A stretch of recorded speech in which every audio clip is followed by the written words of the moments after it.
Hey, everybody, welcome to Dear Asian Americans. I am your host, Jerry Wan. And wherever you may be listening to this show, and whenever you may be listening to it, I hope you are safe. I hope you are staying healthy. Hope you're staying inside, washing your hands, keeping your distance, all the things that we collectively need to do right now to help us get through challenging times. I'm so excited to have my guest on today. He has taken a very some would say non-traditional, but I think it just makes sense as far as our evolution of us being a human being goes. From a long career in traditional technology to entrepreneurship in many different ways, and as the winner of a show that I'm just personally a big fan of, would love to welcome Tony Lam to the show today. Hi, Tony. Hi, Jerry. Thank you for having me on your show. Very honored to be on it. Thank you. Hey, thank you for joining us, and big props to our friend Ty for connecting us, who's been a real joy in my life, and really enjoyed having that conversation with him, and looking forward to learning more about you today. Um, so when we look at the paper version of Tony, it's a very great story of traditional employment in a tech world that spanned more than 14 years, and now to what you are working on right now, which is a beverage, a coffee beverage, a Vietnamese coffee beverage that is paying homage to your home country, but also to a U.S. market. And I find it fascinating. I find it inspiring. So I want to know where Tony came from and how did the Lamb family end up here for you to give for them to give you these opportunities to do all these amazing things. So share with us a little bit about how you guys ended up stateside. When did it happen? Where did it happen initially? And tell us about growing up as Tony. Yeah, so my life started, in 75. So I'm going to be honest with you. I'm 45 years old. So, born in Vietnam.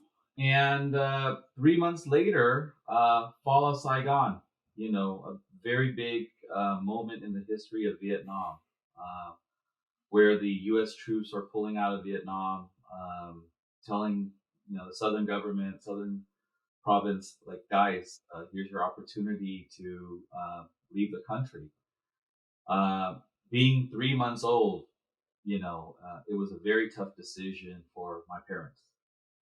Like, now we drop everything. Do we drop everything and go on a boat? And where the heck are we gonna go, right? And so my father, he tells me of this harrowing, story, because obviously I was only 3 months when this all happened, and he tells me the time where he basically went to his father and said, "Hey, Dad, my grandfather, um, we're wanting to go. We're going to flee the country."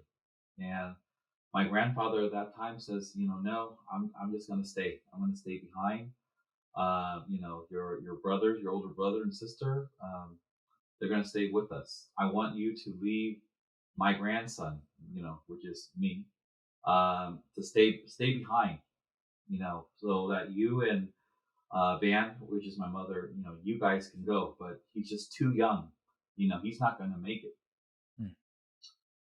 And so, my father had to make a decision. This time he was in his mid 20s. So, really young guy, had to make one of the biggest decisions of his life, and he says, "No, I'm going to take Tô Nam, which is my real Vietnamese Mm. name, with us."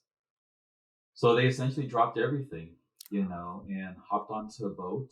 And fortunately, on my mother's side, a lot of my grandmother on my mother's side, and her older brothers and sisters also accompanied us on this trip. But more so, on her side, but not so many. Only the younger brother of my father went with us when fleeing the country. So we hopped on a boat, narrowly escaped the Communist Party. They were just, whoever was going through the Saigon River, they were just stopping them and, trying to capture whoever was trying to escape. But fortunately, we made it through. You've heard a lot of different stories about families making this trip. My story is the same thing. They were starving, they were hungry. There was mutiny. I mean, it was, all the nasty stuff that you could possibly imagine. That, I was only a baby, but just my father has nightmares when he talks about those things. And so it psychologically, I remember when I was younger, when I was, sleeping right next to him, I could see those nightmares. He'll be, speaking in his dreams, about that whole experience. But so we fled the country, and we were refugees in the Philippines, and we were there for about 6 months. And while this was all happening, there was the Catholic Charities in the U.S. So all the church organizations basically said, guys, there's a bunch of Vietnamese refugees. We would love for you guys to help Vietnam out. So how many of you guys want to sponsor a family? Now, I know there was, over 20 or 25 in my entire family with the aunts, uncles, and the kids and everything. So obviously not one sponsor can, take all of that, right? So our families had to be split up, So I had cousins that went to Virginia, West Virginia. I had some that went to Michigan. We happened to be picked up by a family in Southern California. And, this American family basically brought us in. They, both of them were teachers, and so they were English teachers actually. So very, very fortunate that we had a family like that. They said, here's a house. We want you to stay over here, but we can only take 6 of you guys. So don't, I'm really sorry, but, you guys have to have other sponsorships, and that's how we split up. But they put food on the table. They put a roof over our head. And, it was truly, when my parents talk about this story, I don't know. I mean, I'm really blessed to see, a family, a total stranger, do something like this for us, not knowing who the heck we are. But they did, and I'll never forget that. The parents are now, I call them my grandparents, they're now in heaven. But their kids, they have 3 kids. They're still alive. They're still down in Southern California. I still keep in contact with them. I keep in contact with their kids now. So it's full circle. I got to meet now I'm really getting to know their kids now. That's But beautiful. we kept in contact. But we went from Southern California to Northern California because my father said we wanted to start a new life. And I don't want to be dependent on the sponsor. I appreciate what they did. And right before he left, he told me, he said, I told them that for every single month that we stayed with you, I'm going to pay you rent back. I don't have the money yet, but I will pay you rent, for the time that we stayed there. So, we came up to the Bay Area. My father's highest education was a double A. Back in school, he studied physics, but he got his degree at San Jose City College with doing technical stuff. So he worked for Abbott Laboratories. For a very long time. So Abbott Laboratories is known for their medical devices. So these medical devices you would see in hospitals. So his role was to basically repair these medical devices. So for a good portion of his life, that's what he did, was just fix things. And my mother, the type of trade that she did was she was an assembler. So she worked for a company called Atari. So, the video game company. And so she basically did assembly work for that company. She later on did assembly work for another telecommunication company called Lucent Technologies. Okay. So that's, that was the work that they did. So I studied in the Bay Area. I went to elementary school, middle school, high school. We grew up in a poor neighborhood. My family and I, and there are things that I learned back then that still is in my head, and that is, we didn't have a lot, but we had each other, right? And we were poor, but my mom and dad basically, I remember they would give us $100. I remember back in high school, and they said, "Here's $100. This is your budget to buy whatever clothes you need, clothes and shoes. That's all you get." And so you had to, wait for the sales and everything like that to buy the shirt and pants and shoes to go with it. But by all means, I did not grow up rich or anything like that. So a lot of it was hard work. And so um, I studied after high school. I went to Cal Poly San Luis Obispo. My major was business. One of the very fortunate things I had was I had very supportive parents, Mm. right? They didn't push me to become a doctor. They didn't push me to become a lawyer or any of the high professions. But they said, I told them I want to do business, and they didn't know what that really meant. They for them they thought that I was going to be like a bank teller, to be quite honest with you. They thought that a business person would do. But I said, no, no, there's other things I'm going to do, Dad. So my major in college was business. My concentration was finance, management, information systems, and I had a computer science minor. Mm. So I had a tech background, as well as business. So during my senior year, I interviewed for 4 companies, or I should say, I got 4 offers for 4 companies down back in '97. So this is right around the .com, and I had a choice of going into consulting with Coopers and Lybrand. Now they're Deloitte now. It was one of the big 6. HP was a very popular company. Um, Hewitt Associates, which was another consulting Hmm. company, and then Cisco Systems. And so, at that time, people were wondering, like, Cisco, what the heck is Cisco? And oh, they make routers. What the hell is a router?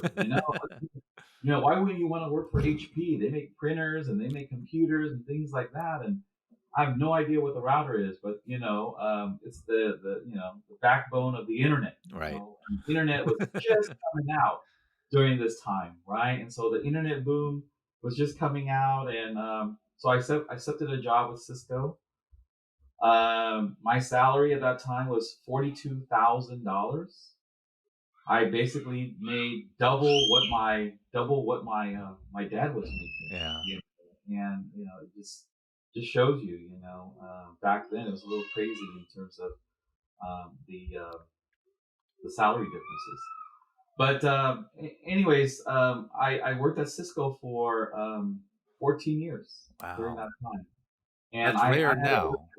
yeah, Uh, and it was a roller coaster ride. So during that time in '97, I went through the .com, and oh I'll boy. be honest with you, I was $1 million on paper 2 years into the company. I'm like, how the heck? I've gone through 5 stock splits, and it's only been 2, 3 years. And so on paper, I was worth $1 million with options, But you can imagine that, that's when everything tanked in 2001. So your life is has its ups and downs, and I definitely felt that when I was going through Cisco. But I was able to sell some stock during that time, where I had some savings, and I just said, well, when I find that right opportunity, I would invest in a business. I just didn't know what it was. But a lot of people tell me today, is when they graduate, is it a good idea to go to corporate, or should I just do Mm. entrepreneurship, Yeah. right? And to be honest with you, I look back then, and I have to say, if you have the opportunity to work in corporate, I would highly advise it. Because why? Because you learn the fundamentals, of a lot of things that I learned. I learned about process, writing up procedures, and ensuring that there are process and procedures in place. Should you leave, someone can easily read over it and get Right. up to speed right away. So that you're not having to do the same thing over and over again, training someone over and over again. I learned about customer service because I was a network support engineer, Mm. and I supported telecommunication companies that were paying millions and millions of dollars for support, Right. and I had to give them top notch service to win their business. Right. I had an opportunity. I learned that for like 10 years. And just to give you an idea how much, how well I did, I got at the end of each issue, a ticket, what do you call it, service ticket. Yeah. They would give you a survey, 1 out of 5. During my 10 years, I ended up with 4.7 out of 5. Wow. Awesome, So, man. I really took that, experience and applied it down the road. But yeah, so during this time, a coworker of mine, a colleague of mine said, Tony, hey, my husband and I, we were in Texas and we went to this wing joint. It's called WingStop. These wings are like really delicious, man. I'm thinking of opening a restaurant like that in the Bay Area. So I said, okay, you know what? What do I know? I've never, I know how to eat food. I don't know how to cook food, right? So there was one in the Bay Area in Oakland, California. Went up there, tasted it, fell in love with it. Flew out to Texas and said, hey, to corporate and said, guys, I'm really interested in opening this wing concept. And they said, what experience do you have? I have none. But, I have the desire, I have the business acumen to succeed, right? My partners and I were willing to open 5 locations, Wow. and they took a chance on us. So they said, okay, here's your 5. So we go back. We never opened in a restaurant before. We opened the very first one. Now, granted, I'm still at Cisco at this time. Right. Okay, I'm still at Cisco at this time. I took the stock money that I sold to put into this investment, and here we are. It took a year to open the very first store, and we're pounding our chests and saying, yeah, we got this, and we lose $100,000 after the first year. We're like, Right. whoa, what the heck is going on here? Like I thought this business is a profitable business, Yeah. right? And so, we had to learn the hard way, right? I mean, for the good, when I first started, I rolled up my sleeves with my other partners. I had 4 other partners at that time. And, I remember those days where our store is open from 11 to midnight. And we would be there from 10 o'clock to like 2, 3 a.m. in the morning Yeah. because, this is all new to us, right? But it was a wake up call because then, we start questioning each other like, did we make the right investment here? Mm. And so I said, we're supposed to open 4 more together. So for the second one, we found a great location. We said, let's find a better location. Let's see if we could find a strong anchor store. And we opened one in Fremont, California, Mm. where there was a Costco, literally across the street from us. And first year went through, it was profitable. We're Oh. like, okay, they teach you in business, location, location, location. And guys, remember that it's location, location, location. And so we ended up opening the 3rd, 4th, 5th store, looking at the best locations with a strong anchor store, and we were profitable, with that. So you know, fast forward, 15 years later now, I now have 5 wing stops. There are now almost 50 wing stops in the entire Bay Area. Wow. I am the marketing president for these 50 locations. I've been doing this for 8 years now, so I'm very fortunate. I'm in a blessed position because I always wanted to do marketing, Mm. and I've been blessed to be able to have a $1.5 million budget Wow. where I get to work with an ad agency and we buy TV ads, radio ads, digital marketing. We're the official wings of the Golden State Warriors, even. So That's awesome. whoever gets to be in that that position. So very blessed. And I'm here to also educate people. What has worked, what sort of campaigns have worked, and what hasn't, right? Because there are some campaigns where we took the budget, spent $100,000, and we got zero, increase in sales because of it. Yeah. But not too many people can just throw $100,000 and experiment what works and what doesn't work, Sure. right? So what are the privileges? Is it a paid position? No, this is not a paid position to do this marketing co-op. What I do have to say is at least I get to select campaigns that's beneficial for the entire co-op, we call it, right? So my co-op starts from almost Napa Valley all the way Mm, to Gilroy, east to Livermore. That's that big circle that up in the Bay Area that yeah. I focus on. And it's my job to make ensure every single customer sales goes up. Okay. The reason why this is so important was because when I first had my first store, I wanted to do marketing. And my very first marketing campaign was radio. Mm. Okay. So there was only two stores at that time. I wanted to do radio. It was $9,000. And this is a great story because I remember that day very clearly. The radio station went to me and said, Tony, I got a great package for you. Okay. 3 months, we'll play you 3 times a day, and it's going to be $9,000. And I said, okay, tell me more. Like, what times are we going to be played at? And he said, 10 p.m., 2 a.m., and 5 a.m. How does that sound? I'm like, who the hell listens to the radio during this time? Why am I throwing $9,000 into this campaign? Right? And so I said, okay, well, let's try it. I guess not knowing better, I said, okay, let's give it a try. Not very good results out of it. Trying to build brand awareness, not really good results out of it. But as more Wingstop, other franchisees got on board.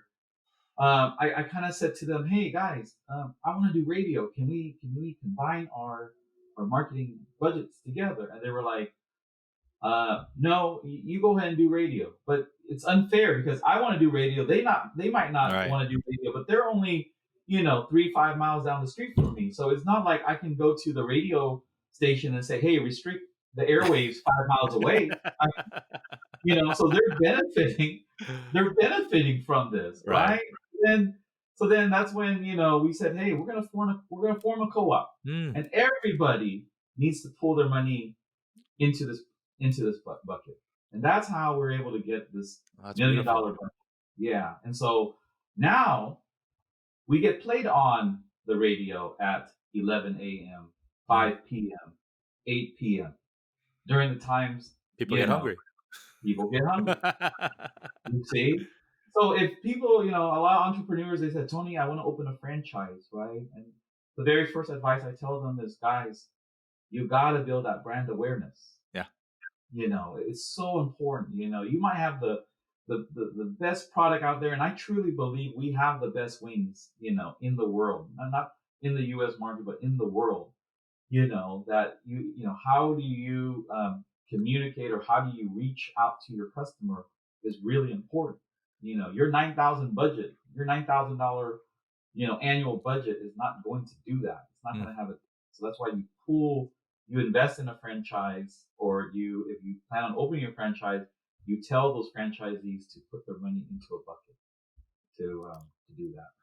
You got So me hungry for Wingstop now. It's 5 o'clock when we're recording, so I know we have one in our city, so I might go get it after.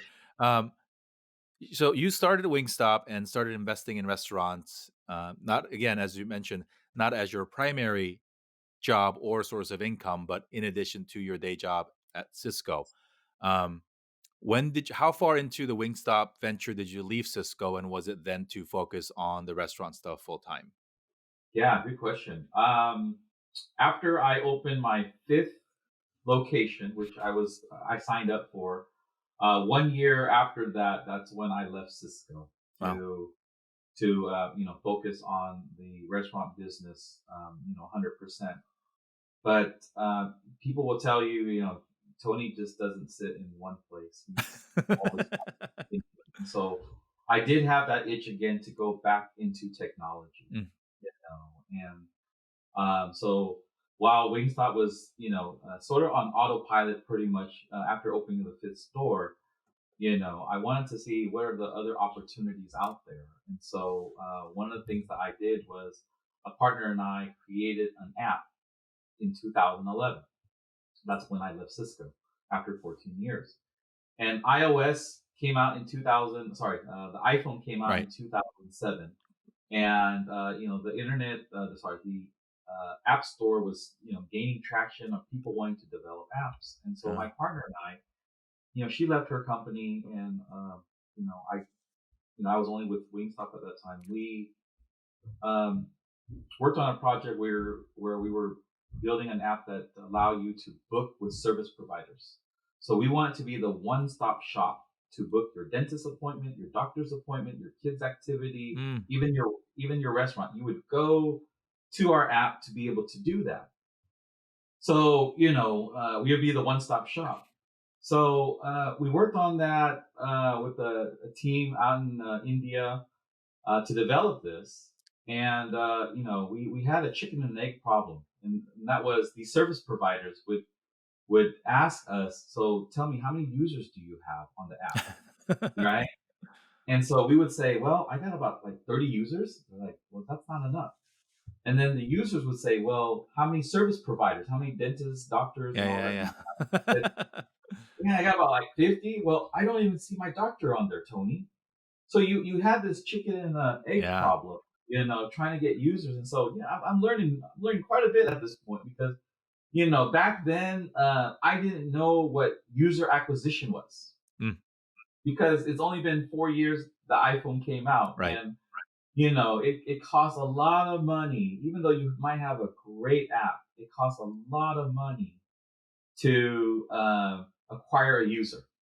So a big portion of our budget went towards development, more Mm. so in development. We spent some money on marketing, but it was not big enough to accommodate user acquisition. So at the end of the day, we had to close shop.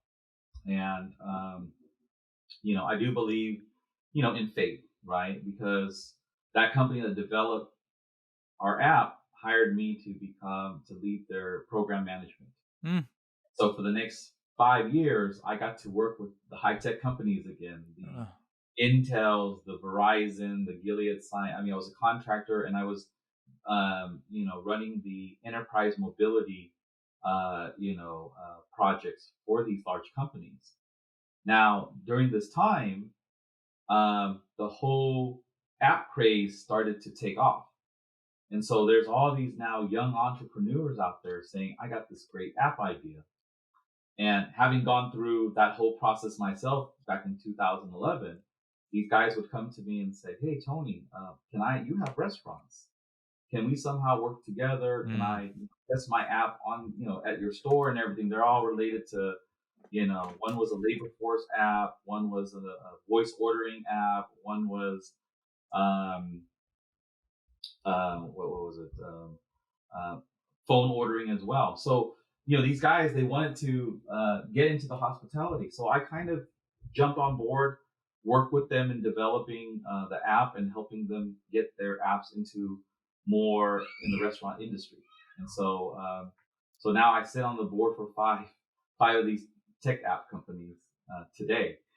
And it was, so having learned from my prior experience, I paid a high tuition on that. Yeah. And now I'm able to help these guys out and says, let's not make the same mistakes, and I can guide you, I can mentor you on how we navigate through this. And so today I'm still with those five tech companies. Fortunately, three of them have gone through Series A, one seed round, and the other one's bootstrapping. But I'm planting the seeds right now, and I'm just waiting for the fruit to grow. And hopefully one of them will make it big. Um, Well, I mean, you've done a lot, right? And I think you've, I don't know, checked the parent expectation box by going to a big, you know, blue chip name like Cisco and putting in your 14 hours or 14 years rather, excuse me. And then, but you still, did what you wanted to do, but you were patient about it. You yeah, waited many, many years, 8 years to be exact, from starting your first day at Cisco and then to even dreaming about that. And, the economy as we're going through now is a fickle beast, and there's a lot of things that we cannot control. So I do think there's a lot of lessons on patience and putting your head down and doing what you need to do. And as you mentioned, 4.7 number, which you still remember after all these years, which is not just the number, but a reflection of the lives and the emotions that you created. So that is so cool. Let's bring this. up to the last couple years, you still have your Wingstops. They, Yeah. um, and I bet even though you don't get paid, you might go to a game or two, um, to watch the Warriors, which might be an ancillary benefit. Uh, Absolutely. not So a I'm officially now a season ticket holder. But, I got a chance to walk through Chase Center during the construction because one of my good friends was a project manager on the construction team. yeah, Have not yet been to a game since it was finished, but man, what a beautiful building and beautiful, beautiful place. Um, but your If somebody finds Tony Lam on LinkedIn, they see three words, and it's not Tony, it's not chicken, it's not Cisco. It is Shark Tank winner. Tell us about that. yeah, that's so about 4.5 years ago, one of my friends, he has a sandwich shop. He had these macaroon ice cream sandwiches that he was selling for a friend. They're now my two the two sisters are now my partner. But he went to me and he said, Tony, I buy these macaron ice cream sandwiches, 400 of them, and they're sold out in 4 hours. Wow. I'm like, wow. I mean, is it really that good? So I had to go and try it myself, and sure enough, that's what I did. I went down, tasted it, and I said, wow, this is really good. And me being an entrepreneur said, well, let's see, maybe I could invest in this, right? So I met Gwen and Christine. They basically baked this macaron ice cream sandwich literally out of their garage. Wow. And we have pictures of that. And I go, so we have this meeting, and I asked them, what is it that you need? And they said, we need investment money. We need a person that can help with sales and do some marketing. And to be quite honest with you, other than the Wingstop marketing, I'd never really done sales my entire life, Mm, but that was needed. But my thing was I had access to restaurants, right? right. I'm a restaurant owner, so my network of restaurants and being able to speak their lingo, I would be a good fit for that. And so knocked on the doors for 120 different restaurants, Wow. and basically said, hey, I got this great freezer, I got this really trendy dessert product right here, would you like to carry us, right? And fortunately, they all said yes. One of the things that I was able to do was, you know I paid it forward, which was, I gave them some advice on marketing. Mm, Because when you ask them, like, so tell me when you got started, they told me about it. So what kind of marketing do you do? We don't do any. But, that's not the right answer. right. And again, I was blessed because I got this large marketing budget. I'm able to do all these different tests, and I gave them some advice. And just from, I'm just a nice guy, right? I'm a real giving guy. So I was giving them all this advice, and so they're now saying, okay, I'll carry your product. And we were able to get into 120 locations. Now, there's two things that I tell people. It's kind of funny that in life you got to have these two variables. It's luck and timing. Yep. And we had some luck and timing on our side. And I'll give you an example. So, two buyers from the grocery chain Safeway and Whole Foods, Mm, they happened to go to a restaurant that carried our freezer. ah, And they finished their meals at the restaurant, and they said, wow, let's check out this dessert. And so sure enough, they tasted it, and they said, wow, it'd be great to see if these guys want us to carry them. So they called us up. They said, that's the hey, dream to have them call you. yeah, exactly. We were like the Apple product out there, like, God, this is so easy, right? So we came to them. We sampled the product to Whole Foods first, and Whole Foods said, "Okay, let me eat this product." They loved it. Now show me the ingredients to this. So they looked at the ingredients, and they looked at us, and they said, "I'm sorry to inform you guys, but we can't carry your product here." We're Ooh. like, "Whoa, why not?" Because you have a lot of the ingredients that we are not allowed to sell to our consumers. And we're Oh. like, what kind of ingredients, are you talking about? Yeah, well, you have artificial flavor, you got corn syrup, as part of the ingredient, right? And so they that was a no-no to them. Now they said, now the cool thing was they said, why don't you take the product back, and if you can change the formulation and remove these ingredients, Hmm. we will consider you. So went back 6 months later, came with a cleaner product, all natural. So we gave it to them. They fell in love with it. They said, you know what, this is the perfect product. Yeah. We removed our signature macaron ice cream sandwiches and replaced it with all natural. So our marketing is, we are the very first all natural macaron ice cream sandwich manufacturer in the world. So that's how we market our product. Okay.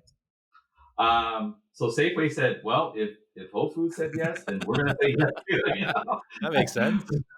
We don't need to go through that. And so while this is all happening, my partner Gwen, she her boyfriend said, hey, Tony, there's this Shark Tank is at CES interviewing Oh, contestants right now, and I wanna go down there. Then my partner Gwen approached me and said that, hey Tony, CES is happening in Vegas. hmm. I want to go. And so I kind of told her that, we have an investor meeting that same day. Do you honestly think that Shark Tank would actually say yes to us? Like they would actually invest in a macaron ice cream sandwich? And she was very confident. She said, yeah, I do think so. I'm like, okay, you know what? Go for it. You and your sister, go ahead and do it. So they book a flight. They get there 2 days later. You know, uh, wake up really early in the morning. The first 1,000 people to get a bracelet gets to pitch. So you're bypassing the whole video, submitting the video process at this Right. time. So as long as you're the very first 1,000, so they get a pitch. You only get 60 seconds to pitch, and back to luck and timing, right? So they go and they pitch. 30 seconds into the pitch, the judge stops them and says, "Wait a minute here. You guys are the owners of David's Creamery. You guys are the ones that came up with this product?" They said, "Yes, sir." Well, you know what? I live in a city called Morgan Hill. Morgan Hill is 30 miles south of San Jose. The local Safeway actually carries your product there. And yep, that's correct. I've actually had your product and it's absolutely delicious.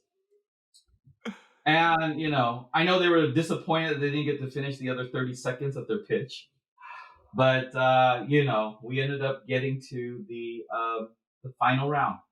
After all that, we made it to the final round with the Sharks, right? And they pitched it to the Sharks. We on TV we got one shark to bite on us, to invest in us, and the company, the sales took off. We got so many people contacting us from retail to um, American Airlines to even Disney. Hmm.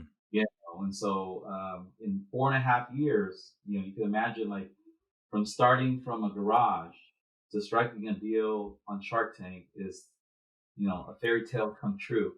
And I'm proud to represent the Vietnamese community, and showing that dreams can come true, if you put your mind and the hard work to it. And so it's been a great experience. You And know, it's um I watch the show a lot.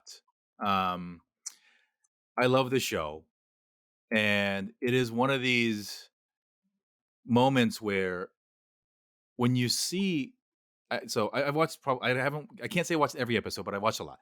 And your eyes light up, my eyes light up, my ears perk up when you see one of us on the show. yeah. That's just a thing that happens across the board. Obviously, you know, Mhm. uh, I'm a few years younger than you, but we grew up in an era where we didn't see a lot of people like us. So when you see, I remember watching this episode. I also remember watching Don's episode, the gentleman that makes the shirts, Mhm. and also Lollipop, the Korean American couple Yep. from LA that makes the baby, sippy cup. And so there's just not a lot of us on the show to begin with. So when they do come, it's super cool because as representation goes, it just allows you to believe it just a little bit more, right? Because for so long, maybe overtly or maybe subtly, we've been told we don't belong in certain places, in certain conversations, in certain rooms. Um, and I'll tell you, um, you have a relationship with the investor that was, partnering with you now, but that show actually brought me, or that portion, your company, brought me so much joy. And I don't know if it's something only I observed or other people observe, but it is one of the very, very, very, very few diverse entrepreneur investments that she has made. I noticed that, right? So um, when Damon tends to invest more often in Black entrepreneurs, Yeah. we don't have representation in that boardroom. So you pay attention to who goes beyond the product, who thinks about the entrepreneur story, who resonates with the struggle of the immigrant story to say, this is bigger than ice cream. This is Yeah. about making good on our family sacrifice, coming out of war torn countries, um, to pay homage to our parents who did, you know, dishonorable work to put us where we are. So it was so special to me to watch not only that episode, but for every other episode that has immigrants in there, um, because and it's TV, right? Like they do the emotional stuff, but they cut this much content into that much that makes it to TV. So we know that the conversations are deeper. But from just a fan's perspective of seeing two Vietnamese American sisters who can be my friends, can be my daughter one day, right? To get a Yeah. shot. And yes, it's the American dream. Yes, capitalism. They say the market judges and market doesn't see color, but yes, it does. And particularly in a process like a reality TV show where the gates are subjective. People decide who get to go through, not, so it was so cool to see it. Good for them, good for you. It is I but the coolest part, I think, and you'll never know the full impact of this, Yeah. is the little Vietnamese kids who watch that show, the little Asian kids that watch that show. Absolutely. And, it's on TV every day because they syndicate it like crazy. And Yeah. um, for you to even share that story here might encourage some of our viewers to go then rewatch that episode because they watch it with a different perspective, right? It's no longer two strangers or, two girls who you sell ice cream out of a garage. What's the big deal? Watch it, hear the story, think about why they're doing it, think about why you do what you do. And it just makes all the sense in the world. Um, because there's a lot of different ways to make money. Yeah. Um, and, pouring your heart into something beyond profit or beyond cash flow is something that many of us dream of doing one day because money is money, but impact is impact. So the next thing that you did, which you're working on now, sort of marries all your business experience, all of your marketing expertise, and is really an homage to your birthplace of taking a beverage that many of us in the Asian American community almost instantly identify with Vietnamese culture because we've had it at restaurants and at various places. But you figured out a way to put Vietnamese coffee with plant-based milk into a bottle, and that's your next big thing. Tell us about that. Yeah. So I the company that I'm involved with today, owners with, I have two other partners, Tammy and Weston. It's called OmniBev, and so Tammy, my partner, she's also an entrepreneur. She has her own makeup brand. Mm, She sells vegan brushes called Luxy Beauty, and you would find her product today in Macy's, Nordstrom, Sephora. So she's a very mm, accomplished entrepreneur herself. But when she went back to Vietnam to go visit her family, she spoke with her uncle who lives in Dalat, Vietnam, and he owns one of the largest coffee bean plantation in the world. And not too many people know this, but huh. Vietnam is now the number two producer and exporter in coffee beans. Number one is Brazil. Yep. Knew We that. beat out Colombia. They're Wow. now number two. Yeah. And so, why isn't Vietnamese coffee, known, known? And it's because of, most coffee countries, they grow the Arabica beans. Yep. We're known for the Robusta beans, right? Oh. And so the Robusta beans is a little bit more caffeinated. But anyways, her uncle basically said, "Hey, I got this plantation. How can I get into the US market?" Right? He's selling his beans in Europe, and everything over there, but he wants to penetrate the US market. So she comes along and she says, "Let me do some R&D." And she comes back and she creates her version of nitro cold brew on Oh, tap. wow. People taste it, they love the product, right? So she basically says, how do I get this product to the masses? And we have a common mutual friend that introduced us to one another, and he basically said, "Tony, I want you to meet this gal. Her name's Tammy.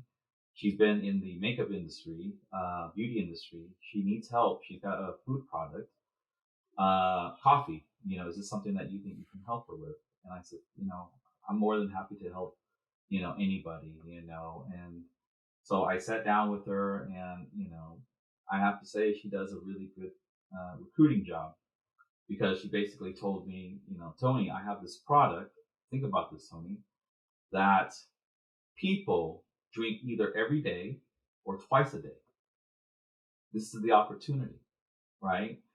Um, and so you could imagine, I'm running the numbers and everything. I said, "Wow, she's right," but there's just so many competitive coffee brands out there. Yeah. Do we honestly, can you honestly think that you can beat Starbucks and Pete's and Phil's? And I always love to prove the naysayers wrong. I love it when someone says, "No, you can't beat these guys. They're too big for you." And so, we went back and forth. And I'll be honest, I was not even a coffee drinker. I don't even drink coffee. But before I get into a project, I like to understand what people have to say about it. Mhm. And so I'm observing when we're doing pop-ups, I'm observing what the feedback is. And they're telling me, "Wow, this coffee is actually pretty good." So I said, "Wow, you know what? Maybe she's onto something, you know?" So I said, "Okay, let's do this." Right? So she's able to come up with, now we have 6 SKUs in a matter of, like, I've been involved 7 months now. Wow. She's come up with, yeah, 6 SKUs. And we're doing focus group testing. We're testing it out. We came up with the final formulation literally 5, 6 weeks ago. And so the true test was the following. We were invited to do a pop-up at Facebook. And Facebook said, "Hey, if we get enough positive feedback, we might carry you guys." Right. How cool would that be, right? But there's Pete's, there's Stumptown, there's all these other different coffees. So at the end of the day, we ended up with 60 positive feedback from employees. We have a friend from Facebook that counted it for us, thank God. And a typical vendor would only get 15 to 20. Wow. We got 60. We got on the upper end, triple of what upper end has, right? So Facebook basically said, "Wow, I'm very impressed." They tasted it. They said, "We want to carry you on our campus." The opportunity is 200 micro kitchens. Wow. So as you know, Facebook is a company that Sure. employees are not having to pay their meals, Correct. right? So Facebook basically pays for these drinks. I mean, how is it that your very first account could be Facebook, right? Now the only thing, I mean, so this is all going on. It's not a done deal yet because the pandemic happened. Sure. Now everyone is working from home, so it's right now it's put on hold. But that didn't stop me from going out and meeting other companies and Right. corporate offices and things like that. So um, that was that's still on hold right now until things have picked up. But we were supposed to go to the Natural West Expo. Uh, sorry, Natural Product Expo West, Yep. which is one of the largest food Yeah. conferences. So we signed up for a booth. We have been planning for 3 months. Jerry, we've been planning for 3 months. We're driving down to LA, and then we get to LA, and then we get an email that said, sorry, the show's canceled. Oh. So back to luck and timing. So I don't always get Well, but the I mean, I would argue that you got your test in at Facebook. I was thinking about that as you were sharing the story. yeah. You got in a few weeks before, the data is already there, you know, Yes. um, they made news a couple of days ago saying they're no longer gonna have in-person events on a big scale until next year, Yeah. but things will get back to whatever the Mhm. new version of normal is at some point. Yeah. So, I mean, y but you know, that's wild because you got in and got the green light, and let's see what comes of it, Correct. but better than having it scheduled for today and it never transpiring, right? Mhm. And it's not just Facebook, it's the employees that work there. And all you need Yep. to do is figure out a way to go grab that coffee instead of the other one because 'cause they're paying for neither. And Exactly. the more they drink, the more this quote unquote invisible sell through, the more Facebook orders and You got everybody it. has company, friends and everything else. Tony, what I find fascinating, and I think there is a bigger trend going, and I think it is this not only a physical there is this virtual return to homeland effect that I see happening amongst our generation and even younger. Of Yeah. those of us, I came here from Korea when I was 8, so I remember life in Korea, but I also, you know, uh, generally grew up here. We go through varying degrees of identity and association of what home means for us, and to be finally able to lean into that identity and no longer feel ashamed of it. Yeah. And then there's a big scale, right? Like shame, and then all the way to this is going to be my brand that I proudly wear. And I'm going to be proud of the thing that defines my culture and no longer have to explain myself, Mhm. justify why I do it. Um, but you were at Cisco for 14 years.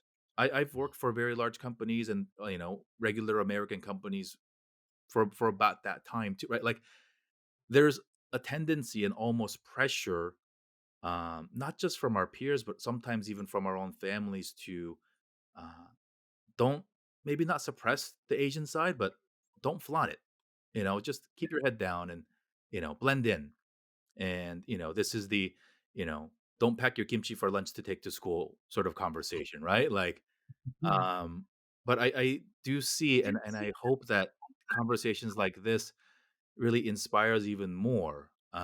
We had a gentleman on the show. His business is the Asian flush drinking card game. That's his Mhm. business. It's leaning into the identity of us turning red, and he has made a very profitable business in the Wow. Asian American community about drinking and the subculture of playing games while we drink.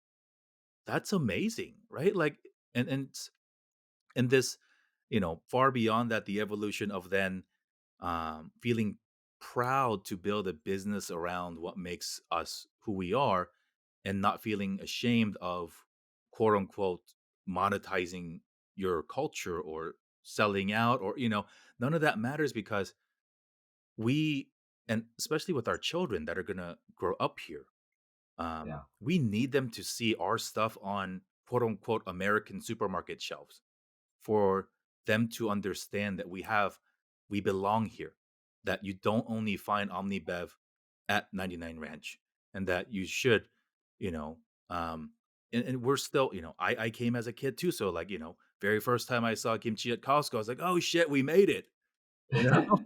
Right? Yeah, but the hope and the aggregate work of all the work that people like you are doing is to one day be like, why isn't there kimchi at Costco? Right? Why isn't Starbucks selling boba? Because it's just going to be a part of the America that we want it to be. Yeah. Um, so kudos to you. Now similar themes of one of our other guests, Danny from Sunfish Sauce. You know, Yeah. I know Danny. yep. So similar story, right? Like bounce back and forth, and then finally, it's his his brand now is taking something that his wife's family built for generations, but Yeah. putting his own spin on it making sense of every experience he's ever had and Mhm. putting it up in store shelves, in kitchens, in the highest, most recognizable, restaurants and casinos on the Strip, and, um, that's the dream. That's, I think, you know, it's funny because we always talk about, validation within our culture, right? Like, what is it gonna make what needs to happen for, I say our parents, but like the community to finally say, "You made it," and it's these weird things of like, "Oh, you got your product into this market." Of course you would get it into H Mart because it's an Asian thing. But what if you Mhm. get it into Whole Foods? That's when you know you've made it.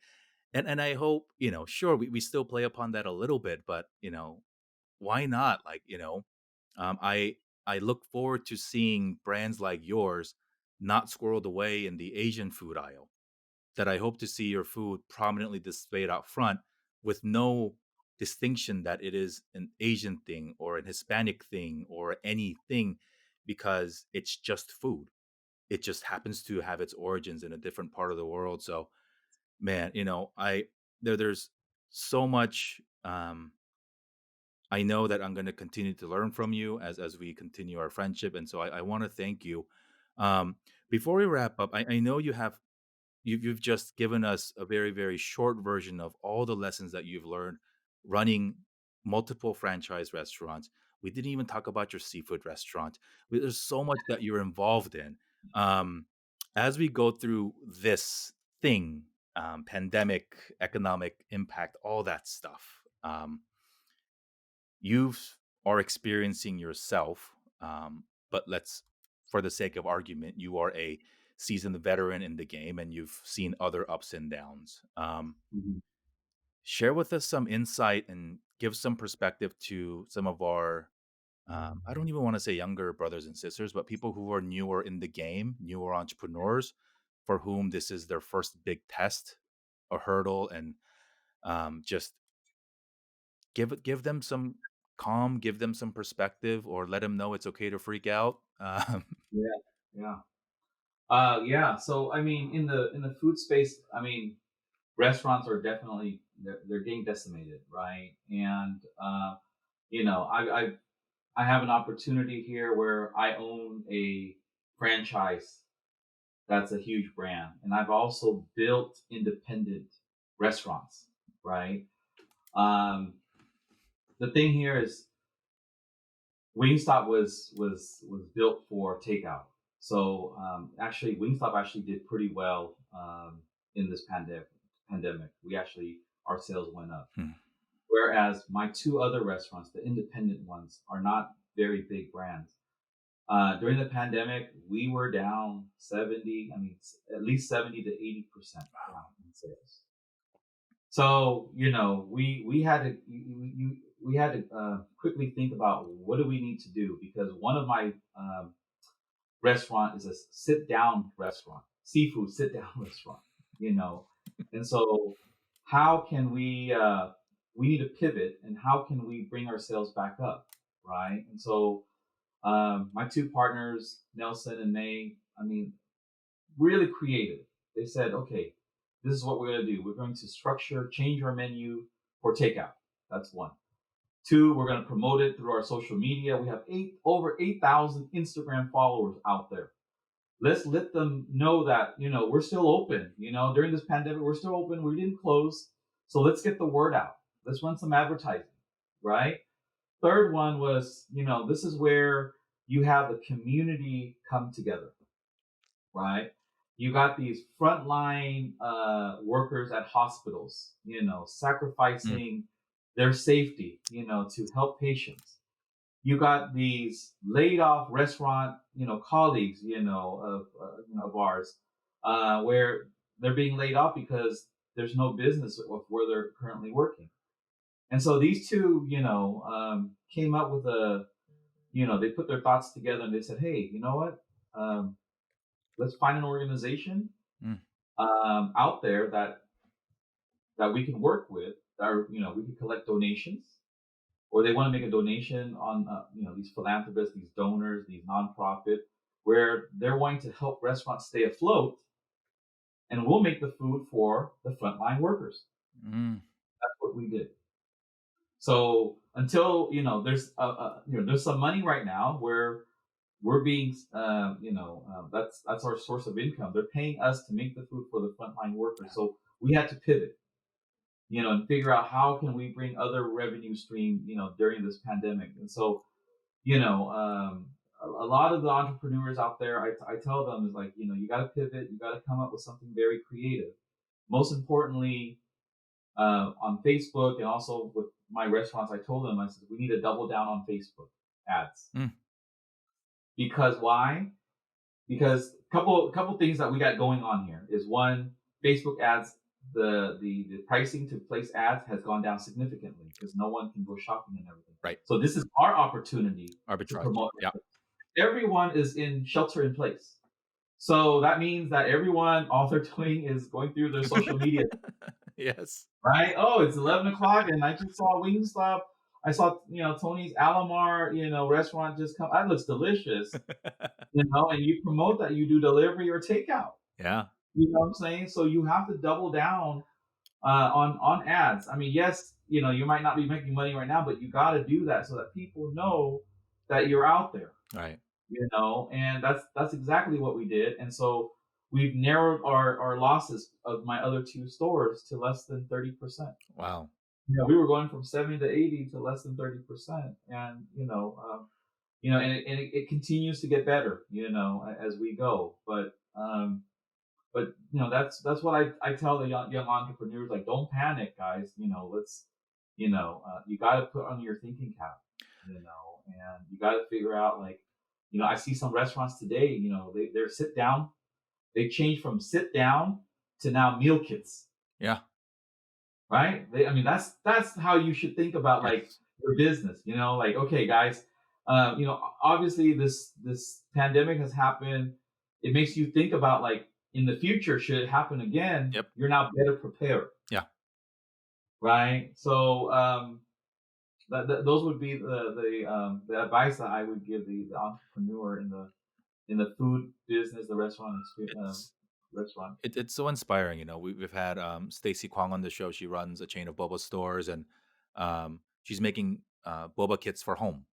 And she's such a hustler. She Yeah. drove them to my house, right? Like left them on my doorstep. And now she's worked with her co-packer to figure out how to deliver it across the country.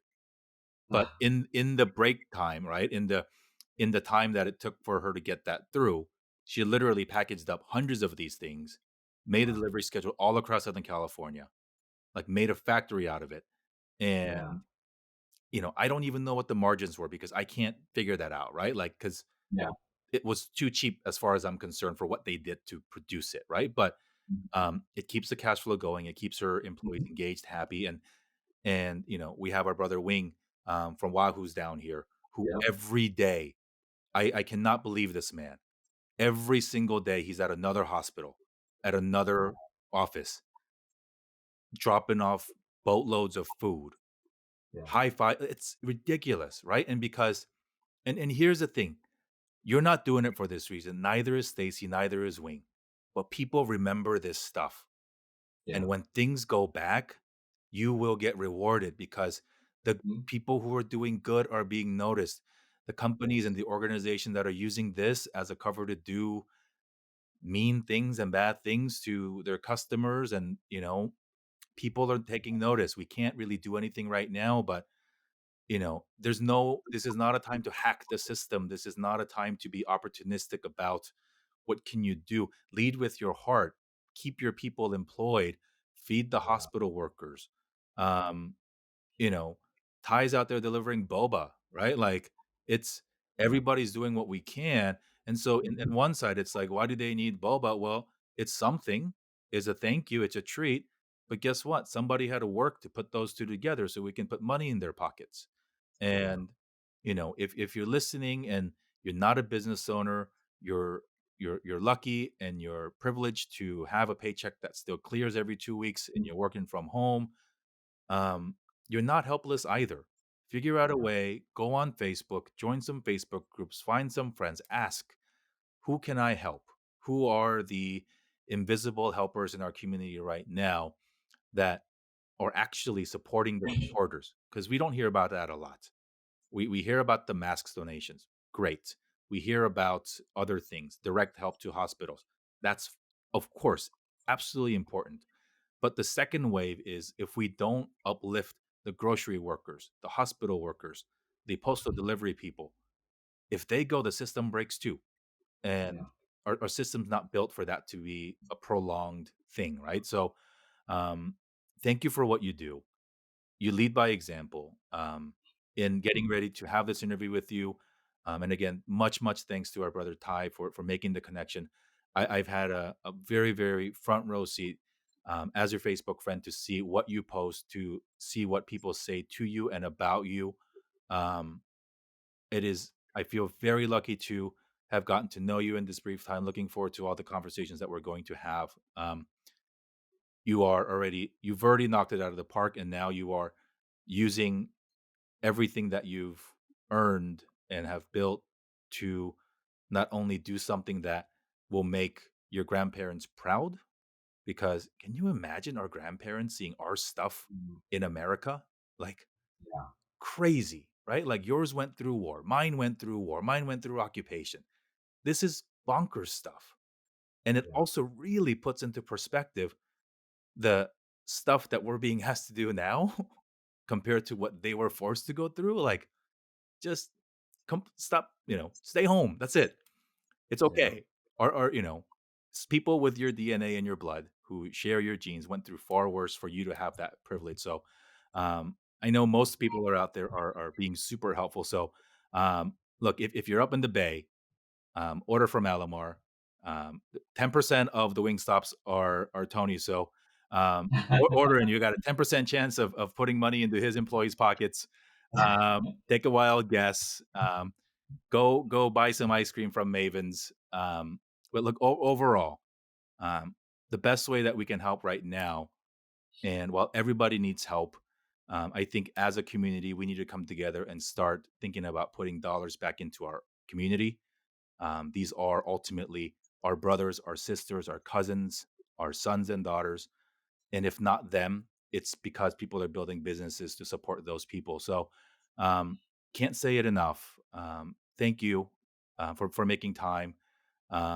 It's a challenging time. You're working from home. You've got kids at home. I've got kids at home. We're Yeah. doing the best with what we can, and to better days. Maybe we'll get together for a Warrior Clipper game. Um, Yeah. you know, Absolutely. it's been fun.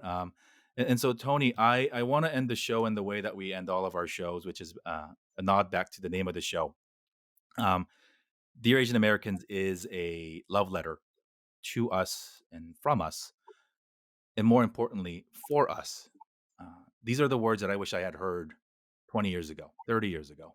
Um, these are the words that I want to leave to my kids and yours, because when all this is gone, um, I want them to know in 2020, what Dad and Uncle Tony talked about and what they actually did to build the lives that they have now, right? And it's with the hopes that maybe not as young as our own children, but somewhere in between, somebody hears these words and, decides to take action that they otherwise wouldn't have, or decide not to take an action that they thought they should have done. So, if you would help us finish out the show and complete the letter, Dear Asian Americans.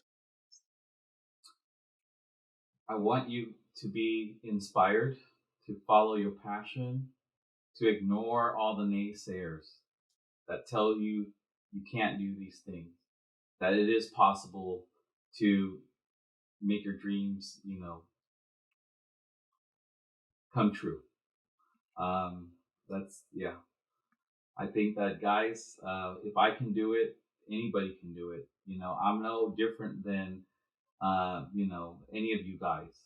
I just think big.